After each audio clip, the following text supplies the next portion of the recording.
Hi, Director Kash Patel getting 51 votes in a Senate-wide confirmation vote just a moment ago to 49 noes, which means that 2 Republican senators did not vote for him. For that and more, let's go to senior correspondent Chad Pergram, who's following all the moves on Capitol Hill. Chad? Good afternoon, John. Well, Bernie Moreno, the Republican senator from Ohio, just read the vote total, 51 to 49. Mitch McConnell, the former Republican leader who announced his retirement earlier today, he voted yes. Some people thought he might vote no, but there were 2 GOP no's. You had Lisa Murkowski of Alaska and Susan Collins of Maine. So 51-49. They did not need J.D. Vance here to break a tie in this instance. I should note that this is only... So this is good news. I'm sure some of you that buy into the rhetoric of January 6th and all that hoopla, and it still blows my mind how people still view January 6th. But that's neither here nor there. I'm just glad that Trump was able to get his nominees, especially the ones that he's gotten in. Hegseth, Bondi, Patel, Kristi Noem, Tulsi Gabbard. He got all his people in there. And to me, those are the critical ones.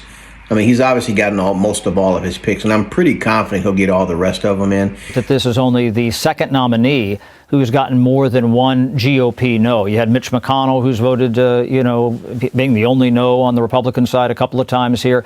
You have to go back to Pete Hegseth in late January, who got 3 GOP no's, Collins, Murkowski, and McConnell, and Vance had to break the tie to confirm Hegseth as the defense secretary. But he's been confirmed, and now the Senate goes on to the budget debate.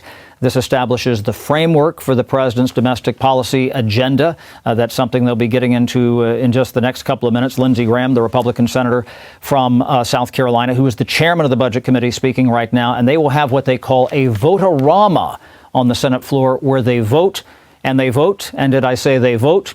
They will be doing this all night long as they set up this framework for the president's budget proposal. John?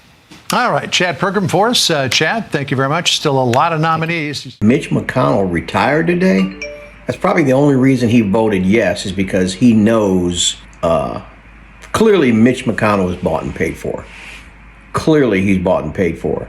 And when you look at the rhinos, which stands for Republican in name only, Mitch McConnell was clearly a rhino. Lisa Murkowski, that other lady, I can't think of her name right now, Collins.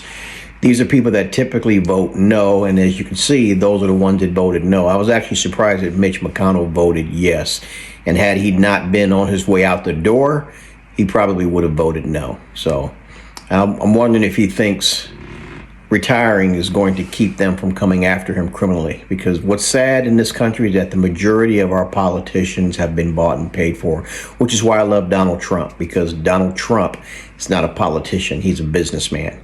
Okay, who would you rather have running your country when you think about the trillions of dollars that we have in this country?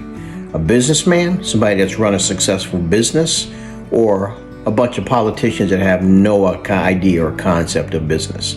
Again, some of you may disagree with me, that's fine, but I'm glad that Trump is getting the picks in that he chose. Now I can't wait to see everything reverse. All the crap that we saw for the last 4 years, all the lawfare, all the people getting arrested that we all know shouldn't have been arrested, all the fake news, just all the crap. I'm tired of it. I'm ready to see a reprieve, and I'm ready to see everything do a 180. Again, I'm excited for Trump, and I'm excited for this country.